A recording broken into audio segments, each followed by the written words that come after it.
کیا partition and independent, اس پر آپ کا کیا تاثر ہے؟ جو کچھ انہوں نے اس میں بیان کیا ہے آپ اس سے متفق ہیں؟ میں پوری طرح متفق ہوں جو کچھ انہوں نے کہا، بلکہ میرے لیے تو یہ خوشی کی بات ہے کہ جو بات 18-20 سال میں لگاتار لکھ کر اور بول کر میں کہتا رہا، تقریباً وہی بات جسونت سنگھ جی نے کہی ہے۔ ظاہر ہے کہ نہ تو سب کچھ انہوں نے اپنی آنکھوں سے دیکھ کر لکھا ہے اور نہ سب کچھ میں نے اپنی آنکھوں سے دیکھ کر لکھا ہے۔ بے شک ان کی عمر مجھ سے کہیں زیادہ ہے، تاریخی حوالے جو انہیں موصول ہوئے، جو ہم نے پڑھا اور جو انہوں نے ایسس کیا اور ہم نے ایسس کیا، وہ اس کی طرف اشارہ کرتا ہے کہ تقسیم وطن کے لیے ذمہ دار تھی سیاست۔ ٹھیک، تقسیم وطن کے لیے ہندو یا مسلمانوں کو ذمہ دار قرار نہیں دیا جا سکتا۔ ہاں، آپ کہہ سکتے ہیں سردار پٹیل بھی ذمہ دار تھے، محمد علی جناح بھی ذمہ دار تھے، پنڈت جواہر لال نہرو بھی ذمہ دار تھے، مگر کچھ نام لے دینے سے میں سمجھتا ہوں کہ مکمل تصویر کو سامنے نہیں رکھا جا سکتا۔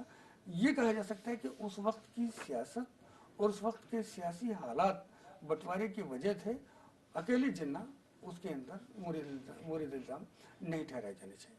بالکل ٹھیک ہے۔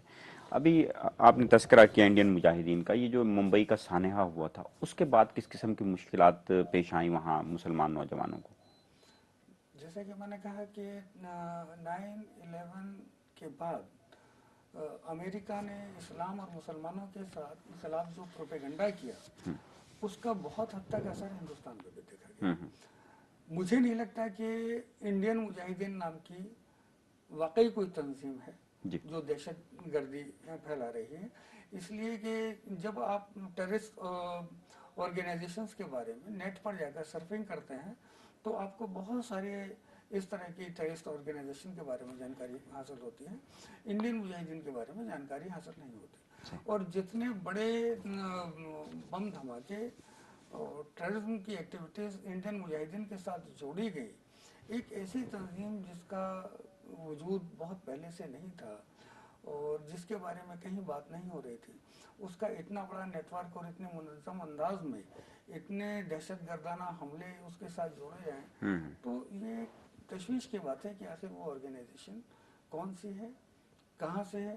میں نے لکھا بھی ہے اور کہا بھی ہے کہ اب سے 15-20 برس پہلے جب بھی کوئی بڑا حادثہ ہوتا تھا، کوئی کچھ بھی ناخوشگوار حالات پیدا ہوتے تھے، کسی بڑے سیاسی لیڈر کا قتل ہوتا تھا، تو CIA کے بارے میں بات کی جاتی تھی، اشارہ CIA کی طرف ہوتا تھا کہ CIA ایسا کر سکتی ہے، یہ CIA کا کیا دھرا ہوگا۔ لیکن ادھر پچھلے 15-20 برس میں، یعنی اس دور کے بعد اگر آپ دیکھیں تو ایسا لگتا ہے کہ CIA کہیں ہے ہی نہیں۔ ٹھیک، وہ کہیں یا تو مذہبی کاموں میں لگ گئی ہے، جو سوشل ایکٹیویٹیز ہیں اس میں مصروف ہے، ابھی کہیں CIA کا نام آتا ہی نہیں ہے۔ تو میں جیسا کہ آپ نے حوالے کے طور پہ کہا کہ کہانیاں بھی لکھتا ہوں، ناولس بھی میں نے لکھے ہیں، تو وہ ذہن بھی میرے پاس ہے۔ کبھی کبھی مجھے لگتا ہے کہ یہ CIA بدلے ہوئے نام کے ساتھ تو اپنی ایکٹیویٹیز کو کنٹینیو نہیں کیا ہے۔ ہو سکتا ہے آج جسے ہم انڈین مجاہدین کہہ رہے ہوں، اس کے پیچھے اصل تحریک CIA ہو اور CIA نے اپنی ایک ونگ کو انڈین مجاہدین کا نام دے دیا ہو سکتا ہے وہ لوگ جو اس ملک کو یعنی ہندوستان کو فرقہ وارانہ فسادات کی نظر ہوتے ہوئے دیکھنا چاہتے ہیں، ہندوستان میں خانہ جنگی کا ماحول دیکھنا چاہتے ہیں، ان کو لگا کہ ملک کو توڑنے کے لیے ہندو اور مسلمان کا سوال کھڑا کیا تو ملک کو توڑنا آسان ہوا۔ جب ہندو اور مسلمان متحد ہوئے تو ملک آزاد ہوا۔ آج ہندوستان ایٹمک پاور ہے، ہندوستان بہت بڑا اور طاقتور ملک ہے، اس کے اوپر عراق یا افغانستان کی طرح حملہ کر کے اسے تہس نہس نہیں کیا جا سکتا، اسے ختم نہیں کیا جا سکتا۔ تب انڈین مجاہدین جیسی کسی ٹیررسٹ آرگنائزیشن کو ایجاد کرنے کی ضرورت پڑی ہو۔ ظاہر ہے کہ یہ ثابت کرنا کسی مسلمان کے لیے آسان نہیں ہے کہ انڈین مجاہدین نام کی کوئی تنظیم نہیں ہے۔ ظاہر ہے کہ ہندوؤں کے دماغ سے یہ نکالنا آسان نہیں ہے کہ یہ مسلمانوں کی تنظیم ہے، اس لیے کہ قرآن کی آیت کو کوٹ کرنا، قرآن کے حوالے پیش کرنا، لیکن بہت سی چیزیں اس میں ایسی ہیں کہ جو اس درجہ اسلام کے فالوور ہیں، جو قرآن کی بات کرتے ہیں، اسلام کی بات کرتے ہیں، تو پھر انہوں نے قرآن کے مطالعہ کرتے وقت یہ بھی دیکھا ہوگا کہ قرآن کریم یہ بھی کہتا ہے کہ کسی ایک بے گناہ انسان کی جان لینا کل کائنات کی جان لینے کی، کل انسانوں کی جان لینے کے مترادف ہے۔ تو کیا یہ بات انہوں نے نہیں پڑھی؟ تو ابھی آپ نے CIA کا حوالہ دیا، تو کیا امریکہ یا امریکہ کی ایجنسیاں یہ چاہتی ہیں کہ پاکستان اور بھارت کے تعلقات ٹھیک نہ ہوں اور ان کے مفادات کا تحفظ ہوتا رہے، اور جو بھارت 34 بلین ڈالر سالانہ اپنے دفاع اور اپنے اسلحے کی خریداری پہ خرچ کرتا ہے وہ ان کا گاہک بنا رہے۔ میں کسی کو مورد الزام نہیں ٹھہرانا چاہتا، میں نے ایک سوال سامنے رکھا ہے۔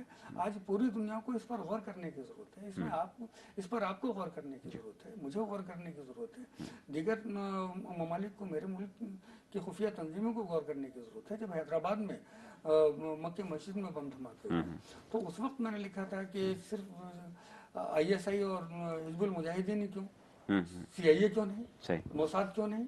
بالکل تو ٹھیک، میں ایک سوال کر رہا ہوں کہ آپ ان پر اس پہ غور کیجئے۔ غور کیوں نہیں کرتے؟ ہماری انویسٹیگیشن کے لیے ہمارا دائرہ اتنا محدود ہی کیوں کہ ہم جب سوچیں گے تو صرف انڈین مجاہدین کے بارے میں سوچیں گے، ہم آئی ایس آئی کے بارے میں سوچیں گے، ہندوستان میں مسلم ٹیررسٹ آرگنائزیشن کے بارے میں سوچیں گے، القاعدہ کے بارے میں سوچیں گے۔ ہم نے کیوں یہ تسلیم کر لیا کہ ہمیں موساد یا سی آئی اے کے بارے میں سوچنے کی ضرورت نہیں ہے؟ صحیح ہے، غلط ہے، یہ فیصلہ کرنا میرا کام ہے۔ بالکل ٹھیک۔ جب سے پاکستان کا قیام عمل میں آیا اس کے بعد سے ایک بات پاکستان کے بیشتر لوگ یہ سوچتے ہیں کہ بھارت نے یا بھارت کے ارباب اختیار نے آج تک دل سے پاکستان کو تسلیم نہیں کیا۔ یہ محض کہنے کی بات ہے یا آپ کو وہاں اس کا تاثر بھی ملتا ہے؟ سب کا اپنا انداز فکر ہے، دل سے تسلیم کیا ہے یا نہیں کیا ہے، دماغ سے تسلیم کیا ہے یا نہیں کیا ہے، کوئی ایکسرے رپورٹ تو اس کو سامنے رکھ نہیں رہی ہے۔ پاکستان کا وجود آج ایک حقیقت ہے، بالکل ٹھیک، کب کن حالات میں وجود میں آیا وہ تاریخ اس کے بارے میں بہت کچھ کہتی ہے، لیکن آج اس کے وجود کو تسلیم کیسے نہیں کرتا؟ پاکستان کا ہائی کمیشن ہندوستان